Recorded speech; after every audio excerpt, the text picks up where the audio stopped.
So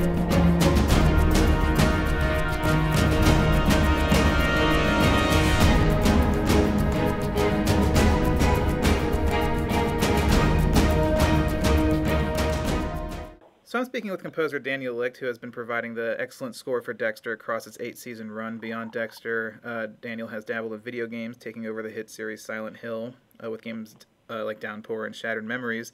Daniel also just finished up a new Sundance series titled The Red Road, which stars Jason Momoa. Daniel, thanks so much for chatting again. Oh, my pleasure. So Dexter is all wrapped up. It's finished after 8 years. I remember being at the final recording session a while ago and watching you work. What was going through your head during those last few hours with the orchestra, and then finally when it was all wrapped up? Mostly, am I going to make my deadline? But yeah, I mean, it was the schedule was a little. I can't remember why they were. It was pushed ahead or something, so there was not a lot of time for the final episode, and there was a lot of music, so it got a little hectic. But, at the same time, it was kind of, sad, but you know how it is when you're in the middle of delivering, you're not really, analyzing how you're feeling too much. Right. And over the course of these 8 years, did your music, do you feel evolve stylistically at all? Did you ever change the approach as the show went on? Oh, absolutely. I mean, per season, even per episode, sometimes you want your music to adapt. Obviously, I kept some of the same, used a lot of the same themes, and but I also brought in new themes for the new characters. So it was sort of an evolving entity, but it never changed into a different animal, Right. Let's say that way. It just got older and more, maybe hopefully wiser. Did the show ever stump you? I mean, creatively, like you had no idea how to approach a certain episode or a character or a scene, anything that was particularly challenging that you remember? That's a good question.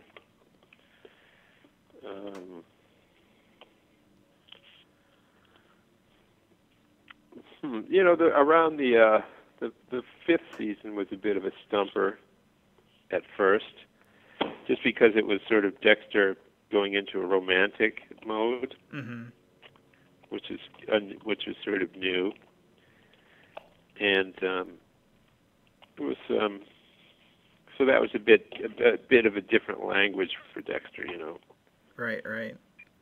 So musically, how did you approach that? Well, I introduced some softer textures, some woodwinds, and a few more strings. Although the showrunner wasn't crazy about strings, so I kind of backed off from the strings when I realized that. But yeah, mostly I introduced some more melodic and plaintive kind of textures that hadn't been used.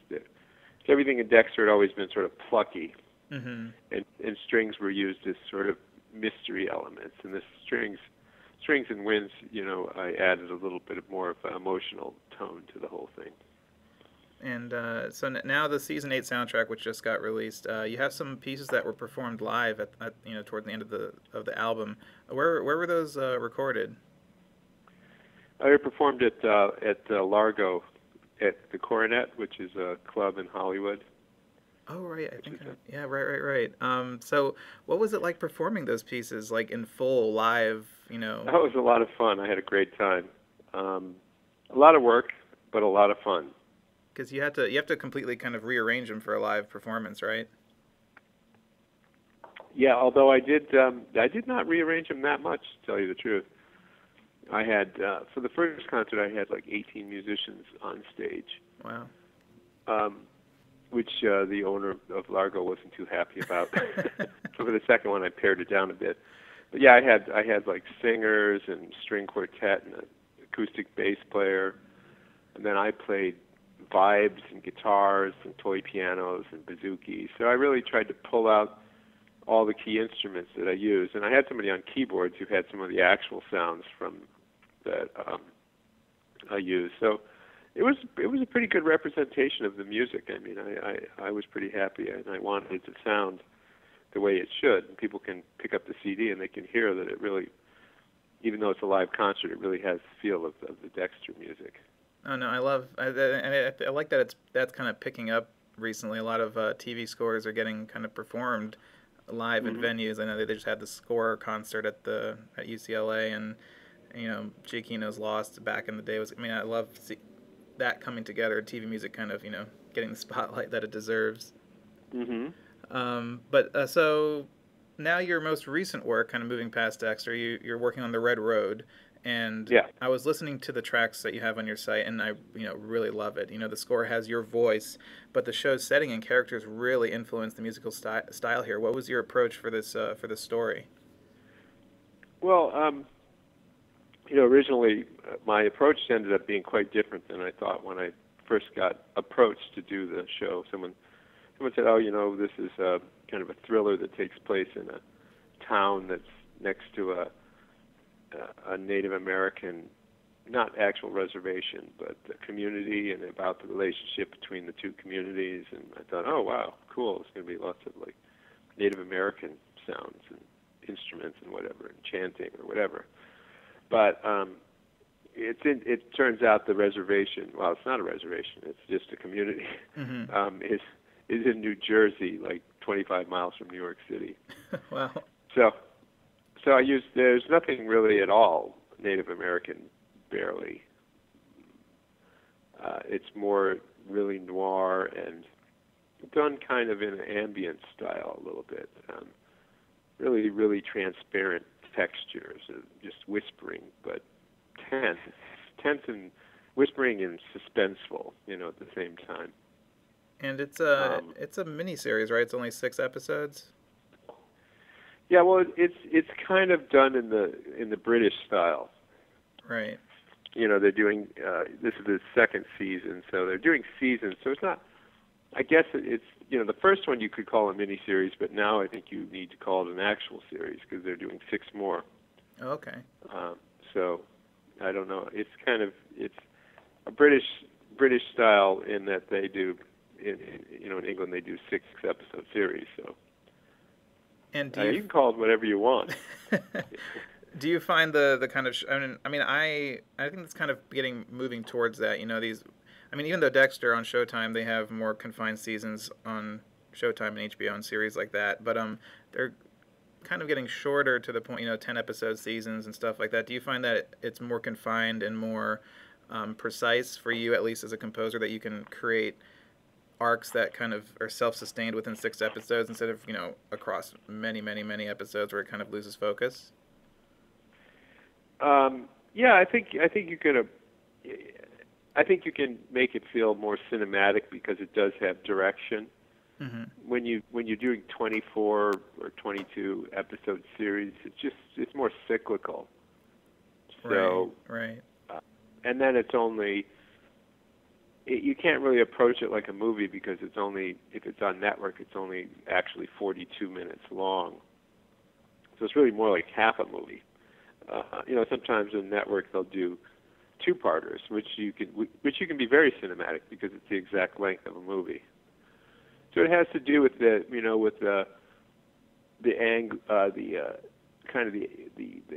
path, the orbit, I don't know what you call it, of the drama.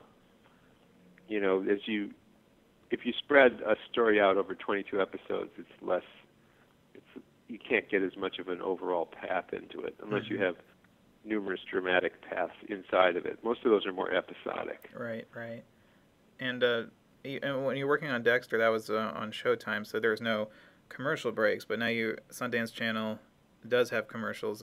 Does it have commercial breaks, right? Or do you have to factor that into your composing acts, I guess, the musical acts of the score?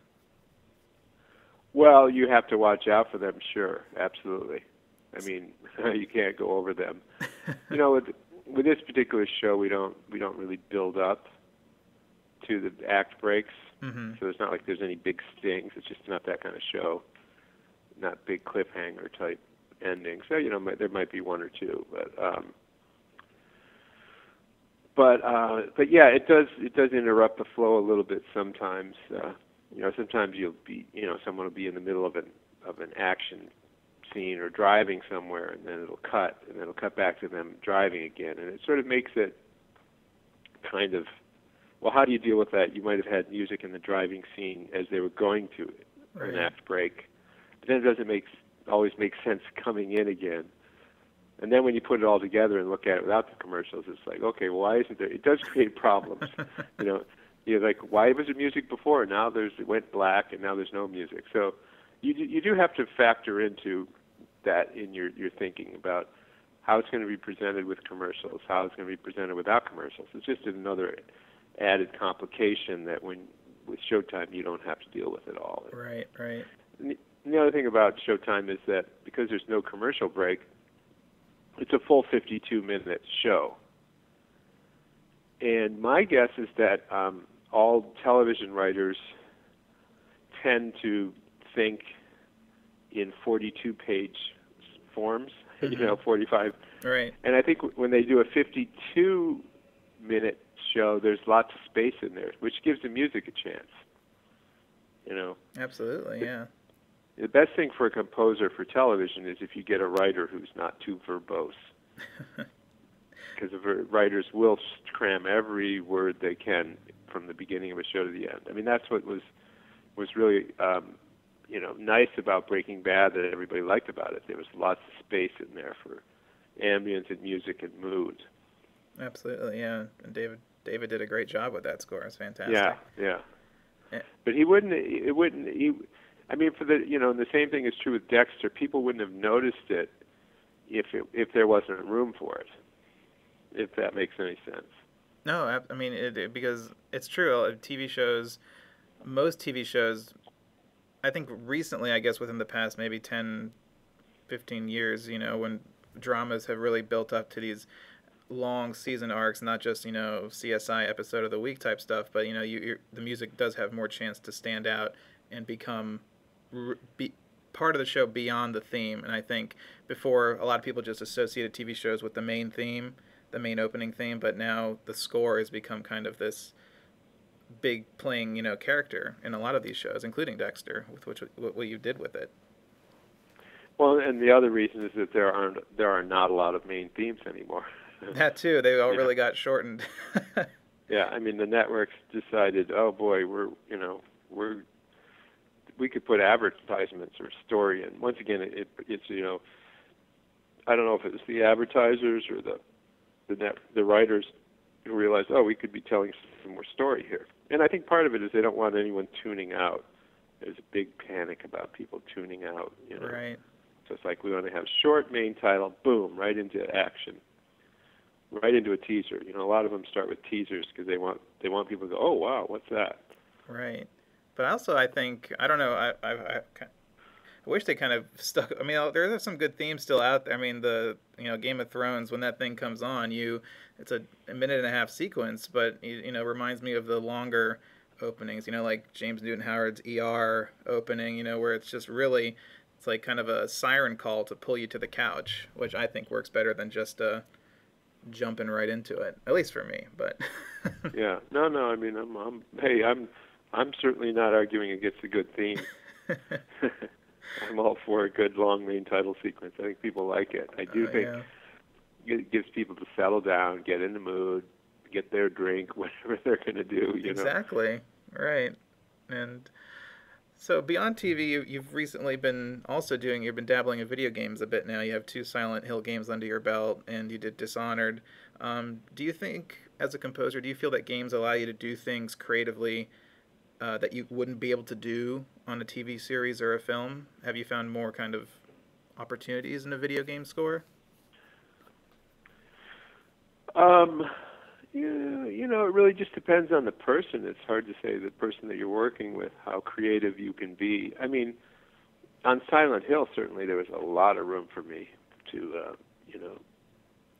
I was given pretty free rein, and I would, play them what I did, and generally, I mean, they would like it and they would give me feedback, but they they didn't like send me a temp score and say I want something like this, you know, which you get a lot of in film and television. Right. So video games have less temp love. So I think that in certain sense it's more like feel like there's a lot of creativity there because they're busy creating a whole world. And so while they're creating all this texture and story and feel, they're not going to want to pull music from another game. That's, you know, that would be completely opposite of what they're trying to do. In the same sense that film in the 70s, everyone wanted to have a super original sound and feel to the film. So that's when you had the most unique scores, you know, because the score was part of the statement of the style of the film. Absolutely. That's less so. I mean, although it is, you know, it is somewhat so these days, but it's less so. You know, if you know what I mean. Right. No. Yeah. I mean, the big films tend to be more brand name sounding and more, you know, it's almost like, you know, like, I don't know, you've got your Rite Aid sound and then you've got your GNC sound, you know, CBS sound. I mean, although the smaller, you know, there's the Oscar contending films now try to have unique sound. But I also think that in television that there's so many shows out that there's a lot of creativity as well, and people trying to have a unique feel. Like Breaking Bad's a perfect example of it had a unique sound to it that caught people's attention. And I think TV shows, they do, because it's hard to, I mean, you can temp maybe a pilot, but beyond that, you're kind of left to create the sonic, I guess, world of a show, and it's not as easy to, I mean, I guess a showrunner could be like, I want it to sound, you know, like Hans Zimmer or whatever, but I think you probably have more freedom with television than you do with a film if you're kind of working close to a temp track or anything like that. Yeah, absolutely. But before we wrap up, I'd love to know, beyond the film music of, you know, your career, what are your favorite things to do when you're not doing anything music related that kind of creatively recharge you? I know I love to talk about wine with Trevor Morris or something like that. Any hobbies, places, or things that you love to do beyond the music world? Well, I like being out in nature. I've moved to Topanga Canyon, so I've got plenty of that. You know, I like to go for hikes in the woods and whatever, and you know, I do some screenplay writing. Oh, really? Yeah, I like to get into writing. For me, it's fun. I've never actually even really. I barely tried to sell any of my scripts, but I like writing them. You know, someday I'll try and get them out there. But that's really, because I always think that's composers. I should start asking every composer this, like, well, you know, what other role would you like to be, you know, in a film, or, you know, and I think screenwriters and composers, you're both writing just using different, I guess, you know, languages, musical language versus, you know, a written language. But, you know, Nick Cave is a great example of a composer who writes screenplays and composes, you know, his own movies. I think it's a very great transition point right there. Yeah, no, I mean the composer and the screenwriter are the two people in the movie who have blank sheets of paper to work from. Yeah. You know, everyone else has got, you know, the actors, the director, the DP, all have the script. The composer really, the script's not really going to help you write any music, you know. So we have to come up with the totally original content, the writers and the composers. It's very true, and you're working at the writers at the very beginning and the composer, in most cases, the very end. That's sandwiching the whole project. The only other difference is they have a lot more time than we do. Yeah, exactly. You know, they'll have years. They'll work on a script for years, and we'll have like a month. That is the truth. Not that I'm complaining. No. Do you actually? Go ahead. No, sorry. I was going to say, do you find yourself more creatively pushed when you're working on a deadline? Oh, absolutely. I mean, as much as I've complained about deadlines after working on a few video games, Uh-huh. anyone who works in video games will tell you they wish they had tighter deadlines. Because video games will just go on, and you forget what you even did, a couple of months ago. When you come back to do the next section, you have to go, what key was that in? Yeah. I'd like a nice medium, something in between. Give me a couple months to work on a project. That's a good length of time. Compromise, a good balance, of course. Yeah. But Daniel, thank you so much for your time today, and congrats on the incredible run Dexter had, and with all the great work you're continuing doing. It's always a blast chatting with you. Well, thank you so much. I had a good time.